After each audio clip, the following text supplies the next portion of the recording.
Avez-vous déjà ressenti qu'un simple vêtement pouvait porter une histoire bien plus lourde que son tissu? En 1952, sur les quais glacés du port du Havre, une fillette de 10 ans avançait lentement, noyée dans un manteau d'homme beaucoup trop grand pour elle. Ce jour-là, personne ne comprenait pourquoi elle refusait de l'enlever.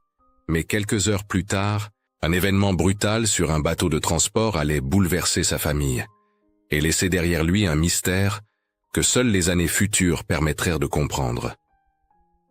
Aujourd'hui, je vais vous raconter cette histoire dramatisée, inspirée des cicatrices silencieuses que la vie réelle laisse parfois dans les familles. Avant de commencer, abonnez-vous à la chaîne, aimez cette vidéo et dites-moi dans les commentaires de quelle ville vous nous regardez. Votre participation est essentielle. Chaque histoire dramatisée ici nous rappelle quelque chose de profondément humain. Et c'est grâce à vous que ces récits continuent d'exister et de trouver un écho. Cette photographie a été prise un après-midi glacial de décembre 1952, dans le port de Le Havre. Une fillette de 10 ans, debout devant un navire marchand, porte un manteau d'homme beaucoup trop grand pour elle. Les manches sont roulées 2 fois. Le col est déformé, comme si quelqu'un l'avait saisi avec force avant de le lui enfiler. Mais ce qui trouble le plus dans ce cliché en noir et blanc, ce sont les yeux de l'enfant. Il ne regarde pas le photographe. Il fixe quelque chose qui n'est plus là. Ce manteau appartenait à son frère. Et si vous restez jusqu'à la fin de cette histoire, vous découvrirez pourquoi elle sourit sur cette photo, tout en sachant qu'elle ne le reverra jamais. Cette image a été retrouvée dans une boîte en fer blanc, 50 ans plus tard, lors du déménagement d'une maison ouvrière du quartier de Graville. À l'arrière, griffonnée à l'encre bleue délavée, une inscription. Élise Darcourt, 3 jours après. 3 jours après quoi? C'est ce que nous allons découvrir ensemble. Mais regardez bien le visage de cette fillette.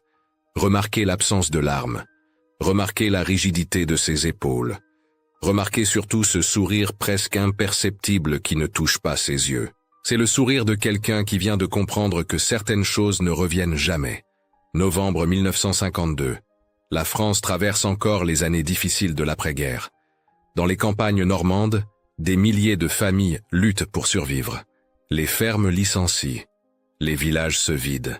Les promesses de reconstruction urbaine attirent les désespérés vers les ports industriels. Le Havre, partiellement détruit par les bombardements, se reconstruit pierre par pierre et accueille un flux constant de migrants internes en quête de travail. C'est dans ce contexte qu'une femme prend une décision qui changera tout. Jeanne Darcourt a 34 ans. Veuve depuis 4 ans, elle élève seule ses 2 enfants dans la petite commune de Saint-Hilaire-sur-Andelle, à 80 km au sud de Rouen. Depuis la mort de son mari en 1948, victime d'un accident agricole, elle travaille comme journalière dans une exploitation céréalière locale. Le salaire suffit à peine pour le pain et le charbon. Mais en novembre 1952, la ferme annonce la fermeture de plusieurs parcelles. 15 employés perdent leur poste. Jeanne comprend qu'elle ne peut plus rester. Pas si elle veut que ses enfants mangent cet hiver. Un cousin éloigné, installé à Le Havre depuis 2 ans, lui écrit une lettre. Il travaille dans les entrepôts de stockage de morues. Il dit qu'il y a du travail pour les femmes robustes. Pas de salaire mirobolant, mais suffisant pour tenir. Il peut l'héberger quelques semaines, le temps qu'elle trouve un logement. Jeanne lit la lettre 3 fois. Elle regarde ses enfants. Mathieu, 13 ans, déjà presque aussi grand qu'elle, aide au champ depuis ses 9 ans. Élise, 10 ans, petite pour son âge mais vive d'esprit, rêve d'apprendre à lire correctement. Aucun des deux ne connaît autre chose que la terre et le silence. Elle prend sa décision un soir de pluie. Ils partiront début décembre, juste avant l'hiver dur. Mathieu réagit avec enthousiasme. L'idée de voir la mer, les navires, les grues géantes du port le fascine. Il n'a jamais quitté leur région. Il imagine déjà les aventures possibles, les nouveaux métiers, la ville immense. Il parle sans arrêt pendant des jours, posant 1000 questions auxquelles Jeanne n'a pas de réponse. Élise, elle, reste silencieuse. Elle observe sa mère préparer les maigres affaires dans 2 valises en carton bouilli. Elle sent que quelque chose de définitif se joue. Mais elle ne sait pas encore quoi. Le matin du départ, Jeanne ferme la porte de leur petite maison sans se retourner. Elle sait que si elle hésite, elle n'aura plus le courage. Ils prennent le car jusqu'à Rouen, puis un autre jusqu'à un petit embarcadère fluvial près de Caudebec-en-Caux. De là, ils embarqueront sur un bateau régional qui remonte la Seine et longe la côte normande jusqu'à Le Havre. Ce n'est pas un grand navire. C'est une embarcation de transport mixte, utilisée pour les marchandises et quelques passagers occasionnels. Un bateau à fond plat, bruyant, qui tangue au moindre vent. Mais c'est le moyen le moins cher de rejoindre le port.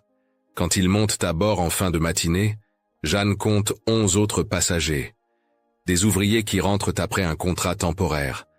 Une vieille femme qui va rendre visite à sa fille. 2 enfants accompagnés d'un oncle taciturne. Personne ne parle beaucoup. On voyage par nécessité, pas par plaisir. Le capitaine, un homme massif aux mains épaisses, leur indique un coin à l'abri du vent près des caisses de pommes attachées à l'arrière. Jeanne installe les enfants sur un banc de bois. Elle sort du pain et du fromage de sa sacoche. Mathieu dévore sa part en quelques bouchées, puis bondit pour explorer le pont. Jeanne lui crie de faire attention. Mathieu rit et disparaît derrière les cordages. Élise reste assise, le dos contre le bois humide, les mains serrées sur ses genoux. Elle regarde l'eau marron de la Seine défiler lentement. Le moteur vibre sous ses pieds. Le ciel est bas, chargé de nuages gris. Elle ne sait pas encore que dans quelques heures, rien ne sera plus comme avant. Le bateau quitte l'embarcadère vers midi. La navigation est calme au début. Les rives défilent, plates et boueuses, bordées de roseaux et de saules. Quelques fermes isolées, des vaches immobiles sous la pluie fine. Mathieu revient de temps en temps, les joues rouges d'excitation, racontant ce qu'il a vu. Le moteur, les cordages, le gouvernail, un marin qui lui a montré une carte marine. Jeanne sourit malgré l'angoisse sourde qui lui serre la poitrine. Elle sait qu'elle joue leur avenir sur cette décision. Si ça ne marche pas à Le Havre, elle n'aura nulle part où aller. Vers 15 heures, le vent se lève. Le fleuve s'élargit à l'approche de l'estuaire. Les vagues deviennent plus hautes, plus irrégulières. Le bateau commence à tanguer davantage. Plusieurs passagers pâlissent. La vieille femme sort un mouchoir et se tamponne le front. Un des ouvriers vomit discrètement par-dessus bord. Jeanne regarde Élise qui semble étrangement calme malgré les secousses. Mais Mathieu, lui, ne revient plus. Elle commence à s'inquiéter. Elle se lève, tenant Élise par la main, et part à sa recherche sur le pont glissant. Elle le trouve à l'avant, accroché à la rambarde métallique, fasciné par les embruns qui éclaboussent le pont. Le vent fouette ses cheveux. Il tourne la tête vers elle et sourit. Jeanne lui ordonne de revenir près d'elle. Mathieu proteste. Il dit qu'il veut voir la mer de près, que c'est la première fois de sa vie. Jeanne insiste. Mathieu finit par obéir à contre-cœur, traînant les pieds. Mais 15 minutes plus tard, alors que Jeanne s'assoupit brièvement, épuisée par les semaines de préparation et d'angoisse, Mathieu se lève à nouveau. Élise le voit partir. Elle ouvre la bouche pour appeler sa mère, mais quelque chose la retient. Peut-être la certitude qu'il reviendra, comme toujours. Peut-être la fatigue. Elle ferme les yeux. Et c'est alors que tout bascule. Une vague plus haute que les autres frappe le flanc du bateau. Un choc sourd. Le navire penche brutalement sur tribord. Des caisses glissent, des cris fusent. Le capitaine hurle des ordres. Jeanne se réveille en sursaut, désorientée. Élise entend un bruit qu'elle n'oubliera jamais. Un craquement, un splash, puis des voix affolées. Et quand elle ouvre les yeux, elle comprend que Mathieu n'est plus sur le pont. Il a glissé. En tentant de se retenir à la rambarde mouillée, il a perdu l'équilibre. L'eau glacée l'a happé en une seconde. Les marins se précipitent. On jette une bouée. On crie son nom. Jeanne hurle, se débat pour atteindre le bord. 2 hommes la retiennent. Élise reste figée, incapable de bouger, incapable de comprendre. Mais la mer est agitée, le courant est fort. Le bateau, trop lourd, met du temps à ralentir. Et dans cette eau marron, froide, brutale, Mathieu disparaît. On ne retrouvera jamais son corps. Les minutes qui suivent sont floues dans la mémoire d'Élise. Elle se souvient de cris, de sa mère effondrée contre le bastingage, retenue par 2 marins, du capitaine qui donne l'ordre de continuer la route après 20 minutes de recherche infructueuse, de la bouée de sauvetage qui flotte vide à la surface, ballottée par les vagues. Elle se souvient surtout du silence qui tombe sur le bateau après. Un silence épais, pesant, que même le bruit du moteur ne parvient pas à briser. Jeanne ne pleure pas. Pas devant les autres. Elle reste assise, le regard vide, les mains crispées sur le tissu de sa jupe. Élise s'approche d'elle, pose sa petite main sur son genou. Jeanne sursaute, comme si elle avait oublié qu'elle avait encore une fille. Elle la serre contre elle, trop fort, au point qu'Élise a du mal à respirer. Mais elle ne dit rien. Elle ne bouge pas. Le bateau poursuit sa route vers Le Havre. Les autres passagers évitent leur regard. La vieille femme récite un chapelet à voix basse. Un des ouvriers propose maladroitement ses condoléances. Jeanne hoche la tête sans répondre. À l'époque, ces accidents n'étaient pas rares sur les embarcations régionales de transport fluvial et côtier. Les protocoles de sécurité étaient rudimentaires. Les gilets de sauvetage manquaient souvent. Les équipages n'avaient pas la formation nécessaire pour des opérations de sauvetage en pleine mer. Les archives départementales de Seine-Maritime recensent plusieurs disparitions similaires entre 1948 et 1955, la plupart jamais élucidées. Mathieu n'était qu'un nom de plus dans une liste que personne ne lirait. Quand le bateau accoste enfin à Le Havre en fin d'après-midi, le ciel est presque noir. Le port est immense, bruyant, intimidant. Des grues métalliques se dressent partout. Des navires de toute taille sont amarrés le long des quais. Des dockers déchargent des caisses dans un balai incessant. L'air sent le charbon, le poisson et le sel. Le capitaine descend le premier. Il parle brièvement avec un employé portuaire, un homme maigre en casquette qui note quelque chose sur un registre. Puis il remonte à bord et s'approche de Jeanne. Il tient quelque chose dans ses mains. Un manteau. Le manteau de Mathieu. Celui qu'il avait enlevé avant de monter à l'avant du bateau parce qu'il avait trop chaud malgré le vent. Le capitaine le tend à Jeanne sans un mot. Que pourrait-il dire? Que c'est tout ce qu'il reste. Que c'est une consolation dérisoire. Jeanne prend le manteau. Elle le serre contre elle comme si c'était le corps de son fils. Et là, enfin, elle se met à pleurer. Des sanglots silencieux, étouffés, qui secouent ses épaules. Élise la regarde, les yeux secs. Elle ne comprend pas encore. Pas vraiment. Un homme s'approche. C'est Marcel, le cousin de Jeanne. Il les attendait sur le quai, prévenu par télégramme de leur arrivée. Mais quand il voit l'état de Jeanne, quand il remarque l'absence de Mathieu, il comprend immédiatement que quelque chose de terrible s'est produit. Il les aide à descendre. Il porte leurs valises. Il pose quelques questions à voix basse au capitaine, qui lui explique l'essentiel. Marcel pâlit. Il se tourne vers Jeanne, cherche ses mots, renonce, se contente de la guider vers sa camionnette garée non loin de là. Ils roulent en silence à travers les rues du Havre en reconstruction. Des immeubles neufs côtoient des ruines encore fumantes. Des échafaudages partout. Des chantiers qui tourneront bientôt jour et nuit. Élise regarde par la vitre, hébétée. Tout est trop grand, trop gris, trop bruyant. Elle voudrait retrouver leur petite maison de Saint-Hilaire. Elle voudrait que Mathieu soit là pour plaisanter et dire que tout va bien se passer. Mais Mathieu n'est plus là. Marcel les installe dans une pièce exiguë, au-dessus d'un café ouvrier du quartier de Graville. 2 lits de fer, une table, un poêle. Les murs sont humides. Ça sent le tabac froid et la friture. Mais c'est mieux que rien. Jeanne pose le manteau de Mathieu sur le lit. Elle le lisse du plat de la main, encore et encore, comme pour effacer ce qui vient d'arriver. Élise s'assied par terre, adossée au mur. Elle fixe le manteau. Elle pense qu'il devrait être sur Mathieu. Pas posé là, vide, inutile. La nuit tombe. Marcel leur apporte du pain et de la soupe. Jeanne ne mange pas. Élise grignote par réflexe, sans goût. Marcel reste un moment, mal à l'aise, puis finit par partir en disant qu'il reviendra demain. Quand elles sont seules, Jeanne s'allonge tout habillée, le visage tourné vers le mur. Élise l'entend pleurer doucement.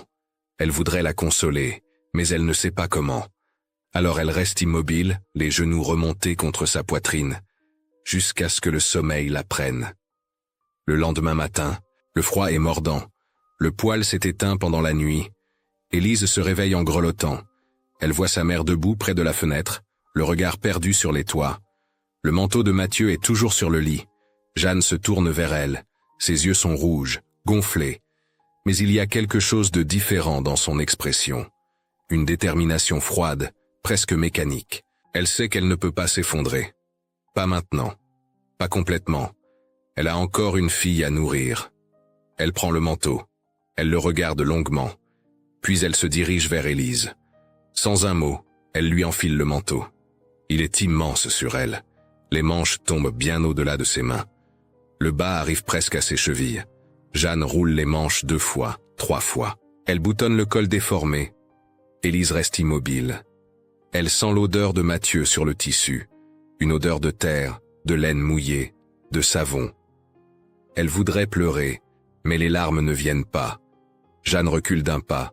Elle regarde sa fille noyée dans ce manteau trop grand. Et elle prend une décision qu'elle ne s'explique pas elle-même. Peut-être qu'elle refuse que le manteau reste posé là, symbole d'une absence insupportable.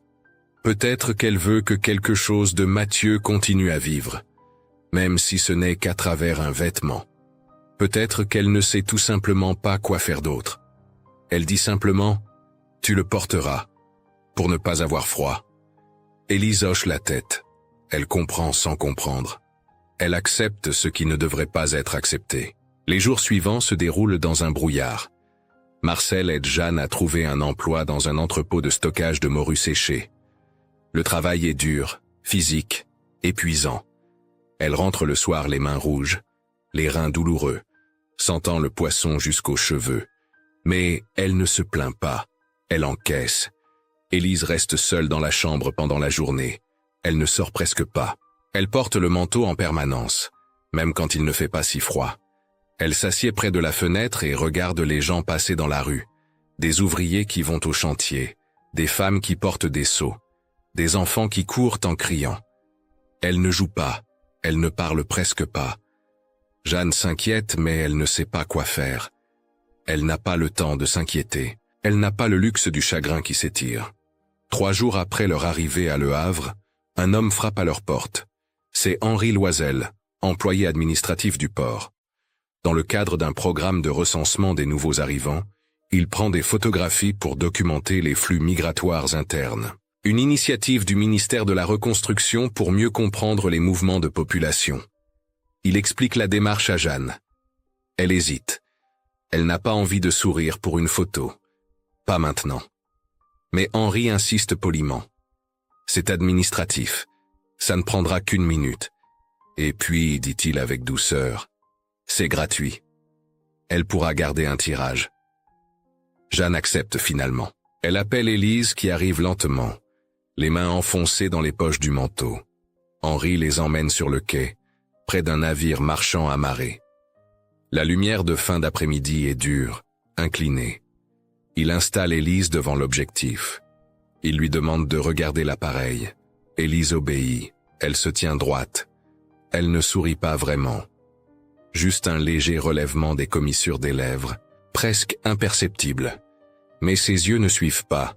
Ils fixent quelque chose d'invisible, quelque chose qui n'est plus là. Henri remarque le manteau. Il remarque la disproportion.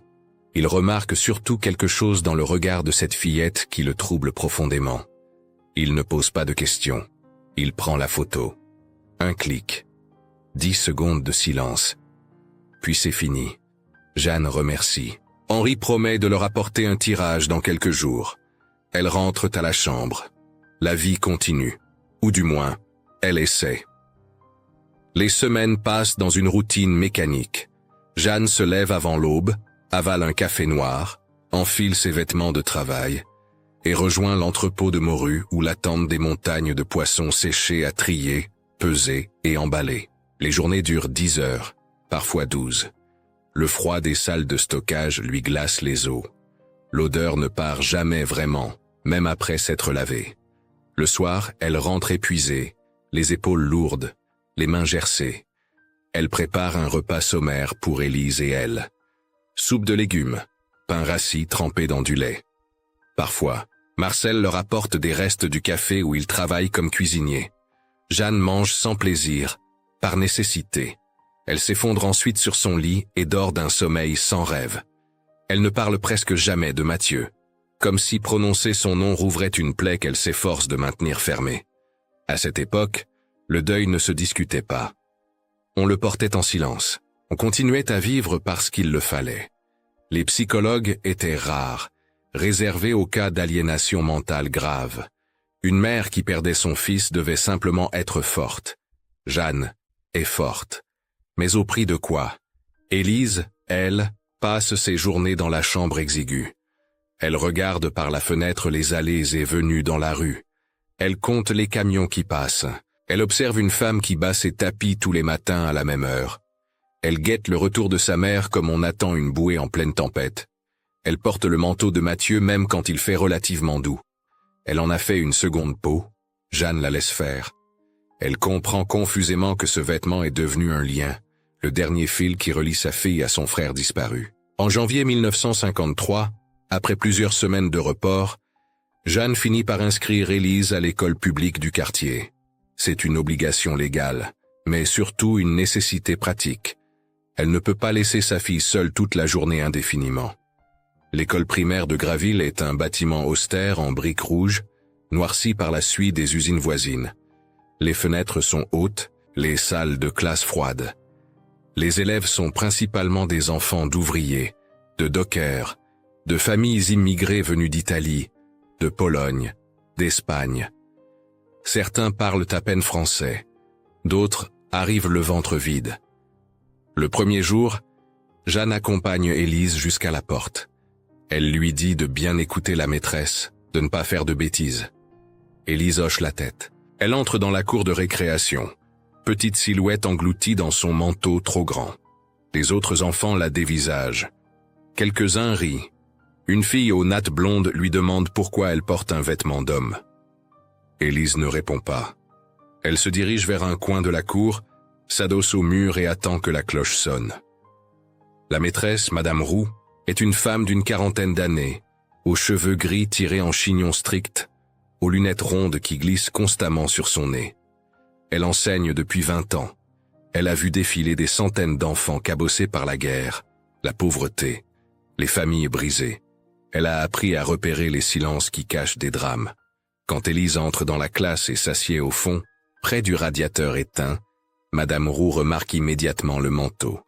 Elle remarque surtout l'expression figée de la fillette. Pas de curiosité, pas de nervosité. Juste une absence polie. Elle ne pose pas de questions le premier jour. Elle laisse Élise s'installer, observer, respirer. Les jours passent. Élise ne parle presque à personne. Elle fait ses devoirs méticuleusement. Elle récite ses leçons avec application. Mais elle ne lève jamais la main. Elle ne joue jamais dans la cour. Elle reste toujours à l'écart, les mains enfoncées dans les poches du manteau, le regard perdu ailleurs. Les autres enfants finissent par l'ignorer. Elle devient invisible, ce qui lui convient parfaitement. Madame Roux, elle, continue d'observer. Elle remarque des détails. La façon dont Élise sursaute quand un camarade fait tomber un livre. La façon dont elle tourne brusquement la tête chaque fois qu'elle entend une sirène de bateau au loin, comme si elle attendait un signal. La façon dont elle touche machinalement le col du manteau quand elle est concentrée. Un jour, lors d'une leçon de géographie, Madame Roux montre une carte de la France et demande aux élèves de situer leur région d'origine. Élise lève timidement la main pour la première fois. Elle se lève et pointe du doigt la Normandie intérieure. Elle dit qu'elle vient de Saint-Hilaire-sur-Andelle. Madame Roux lui demande comment elle est arrivée au Havre. Élise hésite, puis elle répond simplement « En bateau ». Sa voix se brise légèrement sur le dernier mot. Madame Roux capte ce frémissement. Elle n'insiste pas. Elle remercie Élise et passe à un autre élève. Mais après la classe, elle note mentalement de parler à la mère. L'occasion se présente quelques semaines plus tard, lors d'une réunion parents-professeurs. Jeanne arrive en retard, directement de l'entrepôt, encore vêtue de son tablier de travail. Elle s'excuse. Madame Roux lui fait signe de s'asseoir. Elle lui parle d'Élise, de son sérieux, de son application, mais aussi de son isolement. Elle demande délicatement s'il y a eu un événement récent qui pourrait expliquer ce repli. Jeanne reste silencieuse un long moment. Puis elle raconte brièvement le départ, le bateau, l'accident. Mathieu. Madame Roux écoute sans interrompre. Quand Jeanne termine, elle hoche la tête lentement. Elle dit qu'elle comprend. Elle dit qu'elle gardera un œil sur Élise. Qu'elle sera là si la petite a besoin de parler. Mais qu'elle ne la forcera pas. Jeanne la remercie. Elle se lève pour partir. Madame Roux la retient un instant. Elle dit « Les enfants ont parfois leur propre façon de traverser le chagrin. Il faut juste s'assurer qu'ils ne s'y perdent pas. » Jeanne hoche la tête. Elle sort. Elle rentre chez elle à pied, sous la pluie fine qui ne cesse jamais vraiment de tomber à Le Havre. Les mois passent. L'hiver cède lentement la place au printemps. Les jours rallongent. La lumière devient moins grise. Les arbres dans les rares parcs du quartier se couvrent de bourgeons. La vie reprend ses droits, implacable. Élise continue de porter le manteau, même quand les températures deviennent clémentes, même quand les autres enfants la regardent que bizarrement. Elle s'en moque. Ce manteau est devenu une partie d'elle-même, une armure invisible, un réconfort silencieux. Mais quelque chose commence à changer. Elle parle un peu plus en classe. Elle répond quand Madame Roux l'interroge. Elle aide même une camarade plus jeune à recopier une leçon de calcul. Ce sont de petits signes, presque imperceptibles. Mais Madame Roux les remarque. En avril 1953, l'école annonce une sortie pédagogique, une visite du port de Le Havre, organisée dans le cadre d'un programme national de sensibilisation à l'industrie maritime. Les enfants découvriront le fonctionnement des grues, des entrepôts, des navires marchands. Ils verront comment la reconstruction transforme le port en un hub commercial moderne. Quand Madame Roux annonce la sortie en classe, la plupart des élèves réagissent avec enthousiasme. Certains connaissent déjà le port parce que leurs pères y travaillent, mais l'idée de monter sur un vrai navire les excite. Élise, elle, blêmit. Son cœur s'accélère. Elle sent ses mains devenir moites. Le port, les navires, l'eau. Madame Roux croise son regard. Elle voit la panique affleurer. Après la classe, elle retient Élise. Elle lui demande si elle veut participer à la sortie. Élise hésite. Une part d'elle veut refuser. Une autre part, plus profonde, plus obscure, sent qu'elle doit y aller. Qu'elle ne pourra pas éviter le port éternellement. Elle finit par hocher la tête. « Oui, madame, j'irai. » Madame Roux lui serre doucement l'épaule. « Si à un moment tu te sens mal, tu me le dis, d'accord ?» Élise acquiesce. Elle rentre chez elle ce soir-là avec un mélange d'angoisse et de résolution. Elle ne sait pas encore que cette sortie changera tout. Jeanne signe l'autorisation sans poser de questions. Elle a confiance en Madame Roux. Et puis, elle pense qu'il est temps qu'Élise sorte de sa coquille, qu'elle recommence à vivre. Le matin de la sortie, Élise se réveille avec un nœud dans l'estomac. Elle enfile le manteau de Mathieu, même si la journée s'annonce douce. Elle ne peut pas y aller sans lui. C'est impossible. Jeanne la regarde partir, un peu inquiète mais confiante. Elle ne se doute pas que sa fille s'apprête à affronter le lieu même où tout a basculé. Le car de l'école se gare devant l'entrée du port industriel de Le Havre en milieu de matinée. Les enfants descendent dans un joyeux désordre, encadrés par Madame Roux et 2 autres enseignants. Le soleil brille faiblement à travers une brume légère. L'air sent le métal chaud, le charbon et le sel. Élise descend en dernier. Ses jambes tremblent légèrement. Elle serre les pans du manteau contre elle, même si la température est clémente. Elle respire lentement, essayant de calmer les battements de son cœur. Madame Roux lui jette un regard discret. Elle s'approche, se penche vers elle et murmure « Tout va bien se passer, reste près de moi si tu veux. » Élise hoche la tête, mais elle sait que ça ne sera pas facile. Le groupe se met en marche. Un employé du port, un homme âgé en veste bleue délavée, leur sert de guide. Il explique l'histoire du port, détruit à 80% pendant les bombardements de 1944, reconstruit pierre par pierre depuis. Il montre les grues géantes qui soulèvent des containers de plusieurs tonnes. Il raconte comment les navires viennent du monde entier décharger leurs marchandises. Les enfants écoutent avec des degrés d'attention variables. Certains posent des questions, d'autres chahutent discrètement. Élise marche en silence, le regard baissé, concentrée sur le sol inégal du quai. Mais quand le groupe arrive au bord de l'eau, elle ne peut plus éviter. Elle lève les yeux, et elle voit la mer. Ce n'est pas la même eau marron et agitée du fleuve. Ici, c'est immense, infini, d'un bleu-gris trouble qui se confond avec le ciel. Les vagues clapotent mollement contre les piliers du quai. Des mouettes crient au-dessus de leur tête. Élise sent ses jambes se dérober. Elle doit s'appuyer contre une rambarde métallique pour ne pas tomber. La nausée monte. Les images reviennent. Le bateau qui tangue. Le bruit du splash. Les cris. L'absence. Madame Roux est à ses côtés en un instant. « Élise, tu veux t'asseoir ?» Élise secoue la tête. Elle lutte. Elle respire profondément. Elle se force à regarder l'eau. Si elle fuit maintenant, elle fuira toujours. Le guide continue son exposé. Il emmène le groupe vers un navire marchand amarré à quelques dizaines de mètres. Un cargo de taille moyenne, avec une coque noire rayée de rouille et un pont encombré de cordages et de caisses. Ils montent à bord par une passerelle étroite. Élise suit le mouvement mécanique. Elle pose un pied devant l'autre. Elle ne pense pas. Elle avance. Sur le pont, l'odeur de goudron et de métal chaud est encore plus forte. Le guide montre la timonerie, explique le fonctionnement des machines, parle des routes commerciales. Quelques marins s'affairent à leurs tâches, indifférents au groupe d'écoliers. Et c'est alors qu'Élise le voit.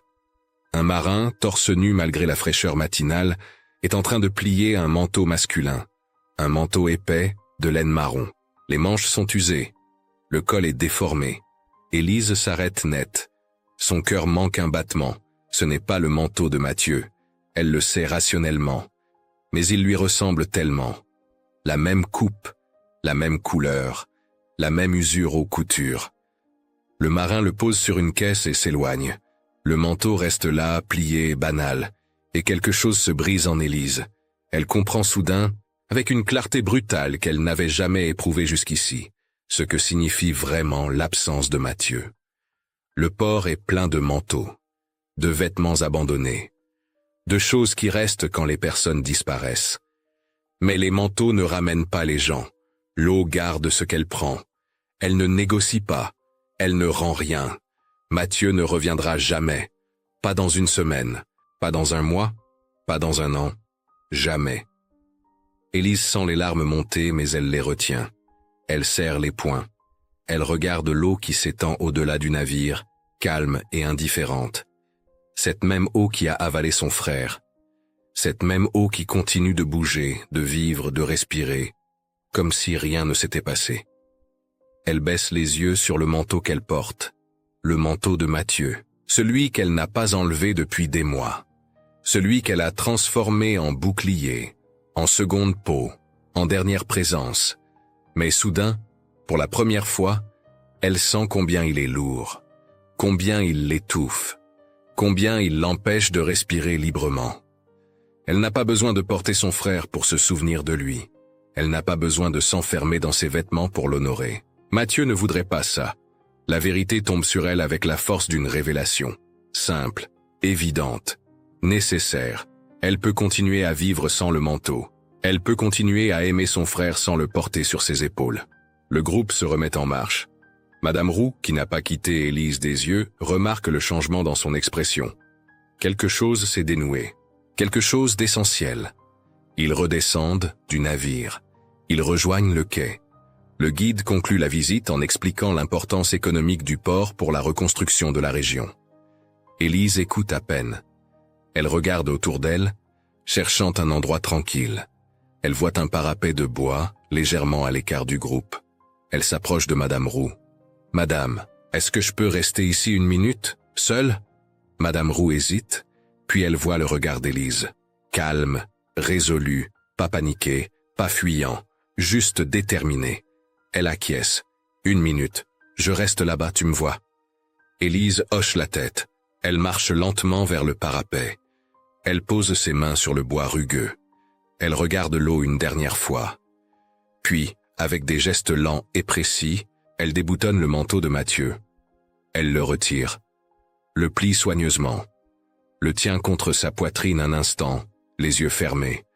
Elle sent l'odeur de la laine, l'odeur qui lui rappelle son frère. Une dernière fois. Puis elle se tourne vers Madame Roux, qui l'observe à quelques mètres de là. Élise s'approche. Elle tend le manteau. « Madame, vous pouvez le garder pour moi. Je Je ne veux plus le porter tous les jours. Madame Roux prend le manteau.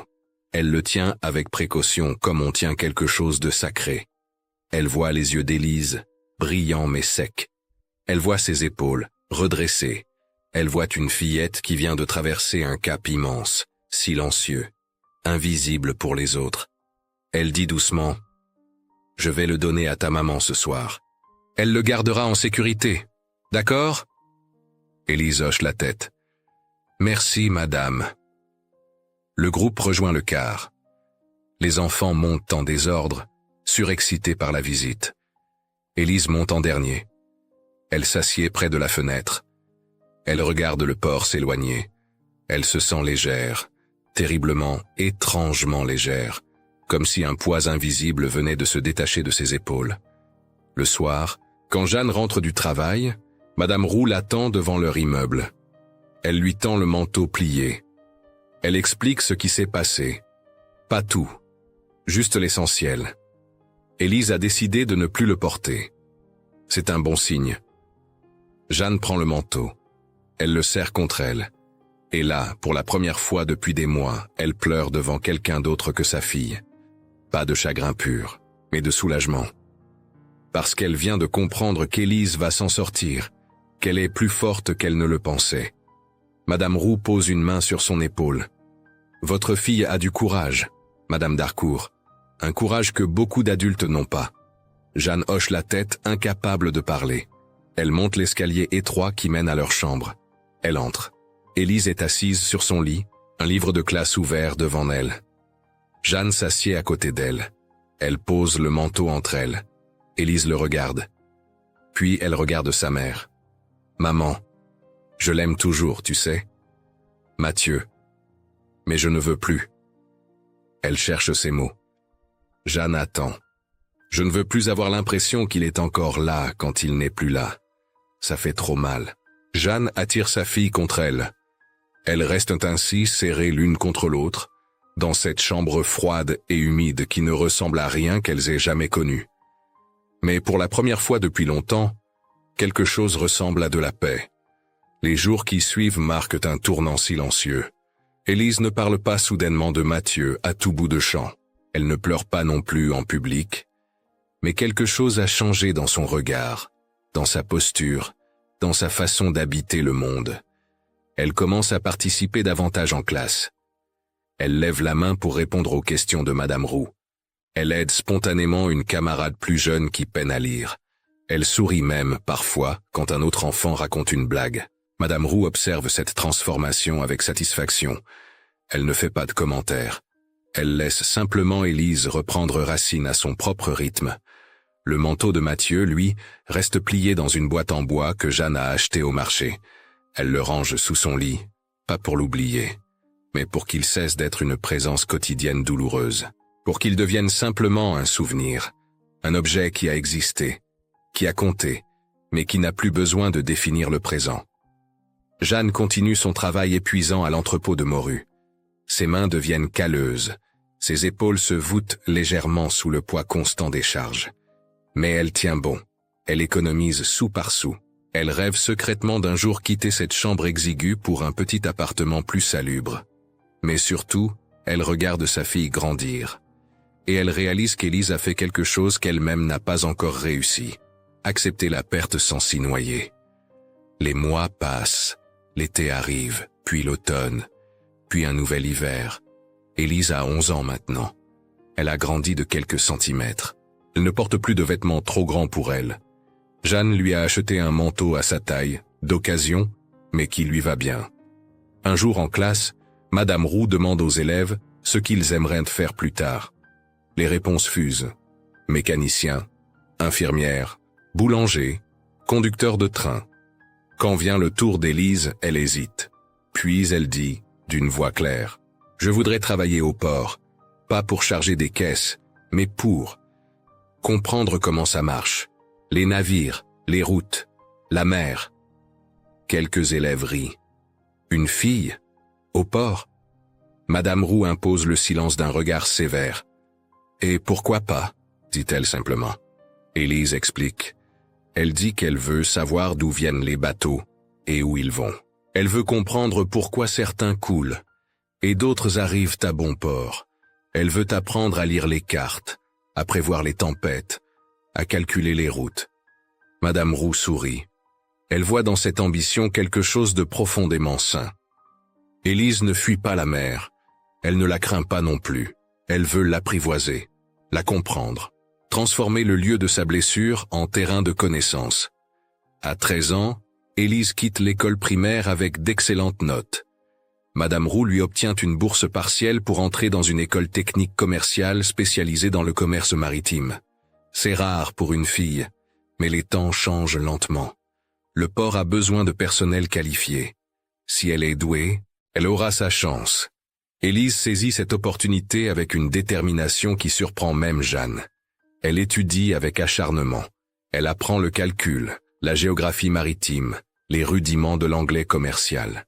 Elle passe ses après-midi à la bibliothèque municipale, penchée sur des atlas et des manuels de navigation. À 17 ans, elle obtient son premier emploi, commis au bureau des enregistrements du port. Un poste modeste mais stratégique. Elle inscrit les arrivées et départs des navires, consigne les cargaisons, gère les documents administratifs. Elle travaille dans un bureau vitré qui surplombe une partie des quais. Tous les jours, elle voit des dizaines de bateaux accoster, décharger, repartir. Certains vers l'Afrique, d'autres vers l'Amérique du Sud, d'autres encore vers les îles lointaines dont elle ne connaît que le nom. Et chaque fois qu'elle enregistre l'arrivée d'un navire, elle pense brièvement à Mathieu. Pas avec douleur, pas avec regret paralysant, mais avec une forme de gratitude étrange, parce que c'est sa mort, aussi absurde et injuste soit-elle, qui l'a menée ici. Qui a transformé une fillette silencieuse en une jeune femme capable de regarder la mer en face sans trembler. Jeanne, elle, vieillit prématurément. Le travail physique use son corps. À 45 ans, elle a les mains d'une femme de 60. Mais elle regarde sa fille avec une fierté immense. Élise gagne suffisamment maintenant pour contribuer au loyer. Elles ont enfin pu déménager dans un petit appartement de 2 pièces, plus lumineux, plus propre. Un soir, alors qu'elles préparent le dîner ensemble, Jeanne sort la boîte en bois de sous son lit. Elle l'ouvre. Le manteau est toujours là, intact. Elle dit à Élise, « Tu sais, je crois qu'il est temps que tu reprennes ça. Pas pour le porter, mais pour décider toi-même ce que tu veux en faire. » Élise prend le manteau. Elle le déplie. Il n'a pas changé, mais elle, oui. Elle le regarde longuement. Puis elle dit, « Je vais le garder, dans ma propre boîte, pour me souvenir que Mathieu a existé, qu'il a été mon frère, que je l'ai aimé. » Elle marque une pause.